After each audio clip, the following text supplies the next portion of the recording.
بسم اللہ الرحمن الرحیم۔ السلام علیکم۔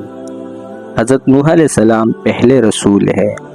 حضرت آدم علیہ السلام کے بعد یہ پہلے نبی ہے جن کو رسالت سے نوازا گیا۔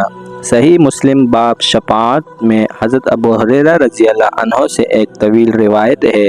اس میں یہ تصریح ہے: اے نوح، تو زمین پر سب سے پہلا رسول بنایا گیا ہے۔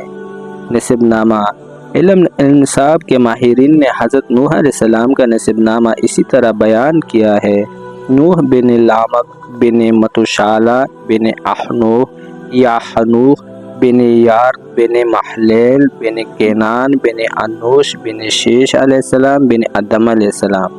قرآن مجید میں حضرت نوح علیہ السلام کا تذکرہ۔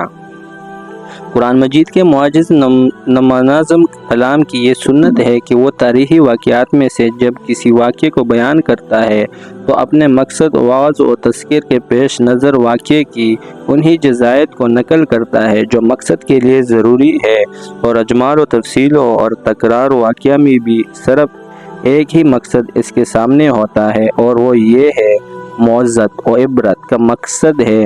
چنانچہ اسی اسلوب بیان کے مطابق قرآن مجید نے حضرت نوح علیہ السلام کے واقعے کا اجمالی و تفصیلی ذکر 43 جگہ کیا ہے، لیکن اس واقعے کی اہم تفصیلات صرف سورہ اعراف، ہود، مومنون، شعراء اور سورہ نوح ہی میں بیان ہوئی ہے۔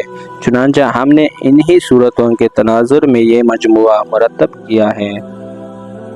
حضرت نوح کی بعثت سے پہلے تمام قوم اللہ کی توحید اور صحیح مذہبی روشنی سے یکسرانہ آشنا ہو چکی تھی، اور حقیقی اللہ کی جگہ خود ساختہ بتوں نے لے لی تھی۔ غیر اللہ کی پرستش اور اصنام پرستی ان کا شعار تھا۔ سلسلہ انبیاء میں سب سے پہلے نبی اگرچہ آدم علیہ السلام ہے، لیکن ان کے زمانے میں کفر و ضلالت کا مقابلہ نہ تھا۔ ان کی شریعت میں زیادہ تر احکام بھی زمین کی آبادکاری اور انسانی ضروریات کے متعلق تھے۔ کفر اور کافر کہیں موجود نہ تھے۔ کفر اور شرک کا مقابلہ حضرت نوح علیہ السلام سے شروع ہوا، اور رسالت و شریعت کی حیثیت سے دنیا میں وہ سب سے پہلے رسول ہے۔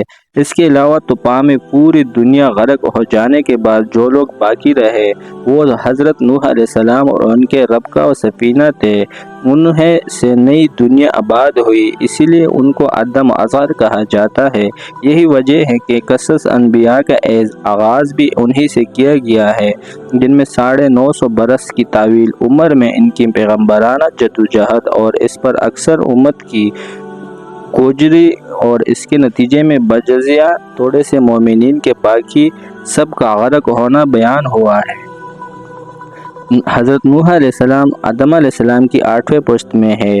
مستدرک حاکم میں بروایت ابن عباس رضی اللہ عنہ منقول ہے کہ آدم علیہ السلام اور نوح علیہ السلام کے درمیان 10 قرن گزرے ہیں، اور یہی مضمون طبرانی نے بروایت ابی ذر رضی اللہ عنہ حضور صلی اللہ علیہ وسلم سے نقل کیا ہے۔ تفسیر مظہری: قرن عام طور پر 100 سال کو کہا جاتا ہے، اس لیے ان دونوں کے درمیان اس روایت کے مطابق 1000 سال کا عرصہ ہو گیا۔